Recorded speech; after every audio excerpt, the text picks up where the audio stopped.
So today's going to be a really fun video. Today I want to talk about 14 things that will help you feel sexier. I want to pretend that we are just girlfriends sitting at a local coffee shop. I've already got my coffee and I am going to share with you 14 things that can help you tremendously flip a switch. Because let's just face it, our husbands can easily flip a switch, can they not? Far easier than we can. But for us, it takes a little maneuvering, right? Especially if you have kids in the home and you've been with your kids all day long. I mean, that is the last thing on your brain. At least I remember that season of my life. That was the last thing on my brain. And for those of us that work outside the home, but even if you work inside the home, we're both working women. And it takes a little something for us to be able to make a pivot, transition in our brain to wanting to be intimate with our husbands. And listen, to not be intimate is not an option. If you want a strong, healthy marriage, to not be intimate is not optional. It is a must. I want you to listen to what Shaunti Feldman says in her book, For Women Only, What You Need to Know About the Inner Lives of Men. Sex also makes him feel loved. In fact, he can't feel completely loved without it. And then her last sentence here is, at the most basic level, your man wants to be wanted.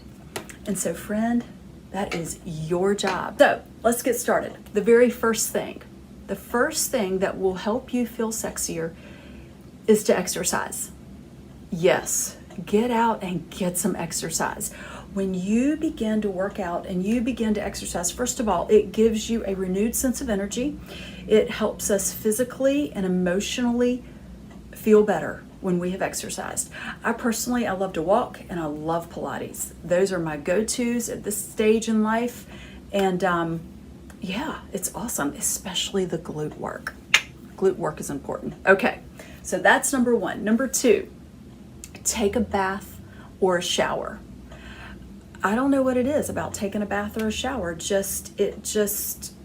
helps me decompress. It helps me kind of get into a different frame of mind. And so when you know that it's time, sometimes just taking a long little bath or taking a shower is a big help. Number three, shave your legs. Yes, definitely shave your legs.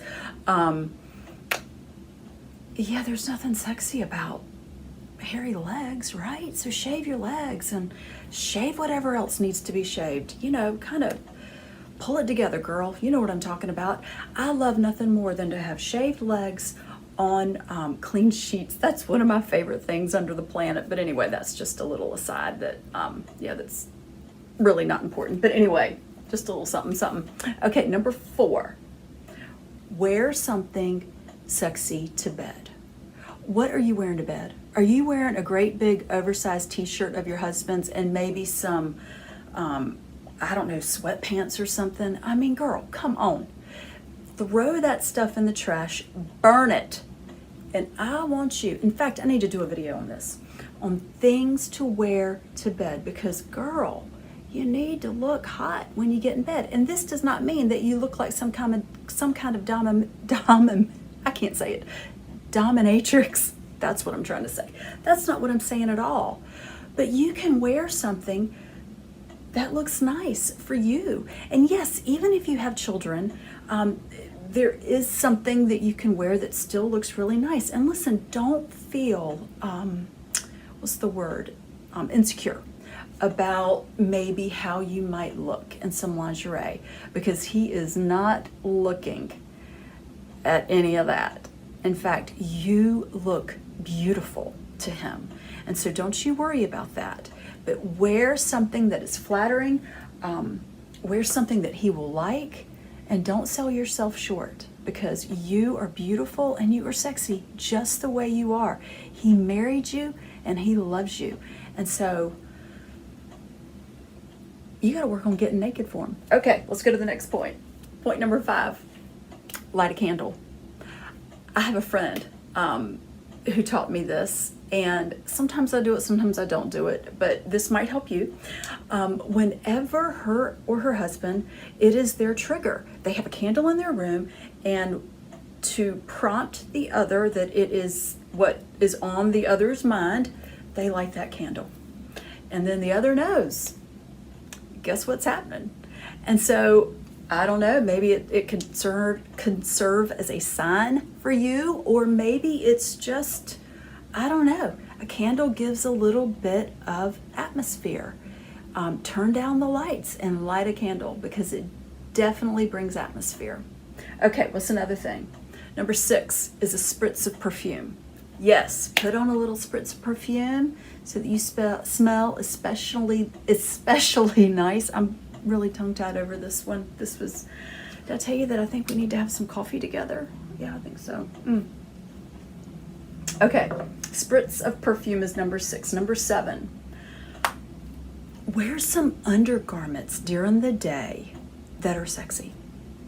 So you already know. So I've got a friend, dear friend of mine, much older than me. She was my mentor for many, many years. She's gone to be with the Lord now, but I remember her telling me that if your husband is especially grumpy, the very first thing in your mind that you need to think of is, when was the last time I slept with him? And if you can't remember, then you know that it's time. Well, one of the ways that might help you, if you know ahead of time, I need to get in the mood, is to wear some sexy undergarments. I don't know, wear a thong, wear sexy undergarments that, I don't know, that just is gonna prompt your mind that this is where we're going today. This is where we're going. All right, what's the next one? Number 8, thoughts of your husband. Yes, thoughts of your husband. So think on all the things that you're thankful for about your man. Think about all the things that you love about him. Think about the things, I mean, you married him, right? So what are the things that you really like about him? Think on those things. And you know what? I would take that a step further and tell him those things, because he loves to hear it. They love to hear that. And when we begin to think on those things, I'm always amazed at how the dynamic in my home changes when I actually voice those things. It's quite amazing, but that's for another video. Okay, what's the next thing? Number 9, flirt. Flirt with him. When you're in the kitchen, or maybe even in the morning or in the evening, whatever, flirt with him. Touch him. And I'm not talking about groping him. Little touches will go a long way, and that is a cue to him of where your mind is, and it's also a cue to your brain of where you are going and where you need to be. What's the next one? Number 10, and this certainly could be easily number 1, but number 10 is to pray. Pray that God will stir up the fire, baby. Stir up the flame. Stir up the flame in that bedroom, because let me tell you something, it is God's will for you and I to be intimate and often with our husbands. And so I have a lot found myself praying, Jesus help me. I've prayed, God, if you don't help me, I'm not going to be able to do this, because I got to get there. I've got to get there. And can I tell you that God is always faithful to help me in this area. But it requires me taking steps forward. But I'm always amazed at how God responds to those arrow flare prayers of, Jesus help me, I need some help. Okay, number 11, sultry music. I had a great time preparing for this video. I asked some friends some of the things that helped them just kind of flip the switch in their mind. And one in particular, of course I'm not going to share her name, but she talked about putting on some jazz music, maybe even a little bit of Marvin Gaye. I've been known to do that a time or two on Valentine's Day. I should probably incorporate that into other times of the year. But put on some music. Music kind of helps set the atmosphere, sort of like that candle does, and sort of like that spritz of perfume. It helps prepare the atmosphere for the night. Number 12, turn off your TV. Yes, turn off your TV. If you're watching Fox News or CNN, you cannot have Jesse Waters in the bedroom with you. Also, put away this thing. Put away your phone, because if you were all in on your phone, doing whatever it is that you do on your phone, scrolling, shopping, whatever it is, your mind is not where it needs to be. So put that thing up and turn off that television. Okay, what's the next thing? We're almost done. Number 13 is a glass of wine. Yep, a glass of wine can also be extremely helpful. And then what's the last thing? The 14th thing? This too, my friend shared with me, and I loved it. And she said, and I'm just going to call it, get a little freaky. Yep, get a little freaky. Take that flirting to the next level. And in The Man Whisperer, Rick Johnson, he says, don't be afraid to try new things in the bedroom. And I'm not talking about anything immoral. I'm certainly not talking about bringing pornography into the bedroom. That is a big no-no. That's a big no-no, period, for you or your husband. But he says, don't be afraid to try new things in the bedroom. And that scares me a little bit. But yeah, men don't like boredom. They do not like boredom. And so we've got to spice it up a little bit. Talk it up a little bit. In the Bible, the Song of Songs, or the Song of Solomon, I'm telling you, some of the things that he wrote, I mean, he talks about, you ought to read it sometime. Read it in a modern day translation. This is an NIV translation, but in like an NLT, it's even better.